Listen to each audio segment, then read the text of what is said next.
Beat ఒక గ్రామీణ ప్రాంతం నుంచి వచ్చేటువంటి పేదవాళ్ళు కానివ్వండి, లేకపోతే వైద్యం కోసం, అవసరం కోసం వచ్చేటువంటి వాళ్ళు కానివ్వండి. ఒక డాక్టర్ అప్రోచ్ ఎలా ఉండాలి పేషెంట్ పట్ల? వాళ్ళ పరిస్థితుల్ని అండర్‌స్టాండ్ చేసుకుంటూ ఒక ట్రీట్మెంట్ అనేటువంటిది ఇవ్వాల్సినటువంటి సందర్భంలో, ఒక relation between the doctor and patient ఎలా ఉండాలి అని అనుకుంటున్నారు మీరు? సొసైటీలో ఇలా ఉంటే బావుంటుందనేటువంటి అభిప్రాయం ఎలా ఉండాలంటారు మేడం? మెయిన్ ప్రాబ్లమ్ అంటే అండి, ఒక డాక్టర్ దగ్గరికి హండ్రెడ్స్ ఆఫ్ పేషెంట్ వస్తారు.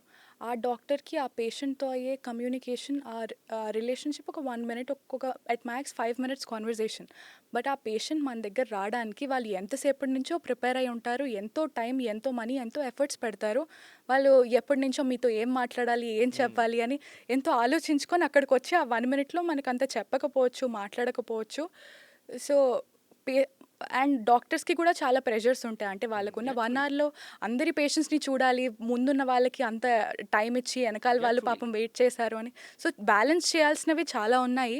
బట్ వీటన్నిటిలో కూడా కొంచెం పేషెంట్‌గా ఉండి, పాపం అంటే పేషెంట్ అంత చెప్పాలనుకుంటున్నారు. So, let them speak. వాళ్ళు చెప్పాలనుకుంది పూర్తిగా వినండి.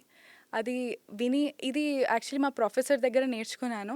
ఆయన పాపం అంతమంది పేషెంట్స్, అంతమంది బయట వెయిట్ చేస్తున్నా కానీ మా దగ్గర ఎయిమ్స్ అంటే దాని చుట్టుపక్కల ఉన్న 5-6 స్టేట్స్ నుంచి జనాలొచ్చి, వాళ్ళు పొద్దున ఓపీడీ 9-1 మధ్యలో చూయించుకోవడానికి అర్ధరాత్రి 1:00, 2:00 నుంచి సమ్మర్ అయినా, వింటర్ అయినా ఆ క్యూ లైన్‌లోనే పడుకొనుండి వాళ్ళు చేస్తారు. బయట ఫుట్‌పాత్స్ మీదే ఫుడ్ వండుకుంటూ, అక్కడే తింటూ వస్తారు చూయించుకోవడానికి.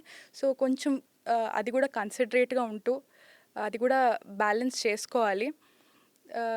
మోస్ట్‌లీ చాలామంది చేస్తారండి తెలుసు. వాళ్ళివన్నీ చూస్తూనే ముందుకొస్తారు కదా! కాకపోతే అన్నీ హ్యాండిల్ చేస్తూ హ్మ్. కొంచెం పేషెన్స్ లెవెల్స్ అన్నది డ్రాప్ అవ్వడం సహజం. కానీ యాహ్! యాహ్! అదొకటి కొంచెం బ్యాలెన్స్ చేసుకుంటూ చేస్తే బెటర్.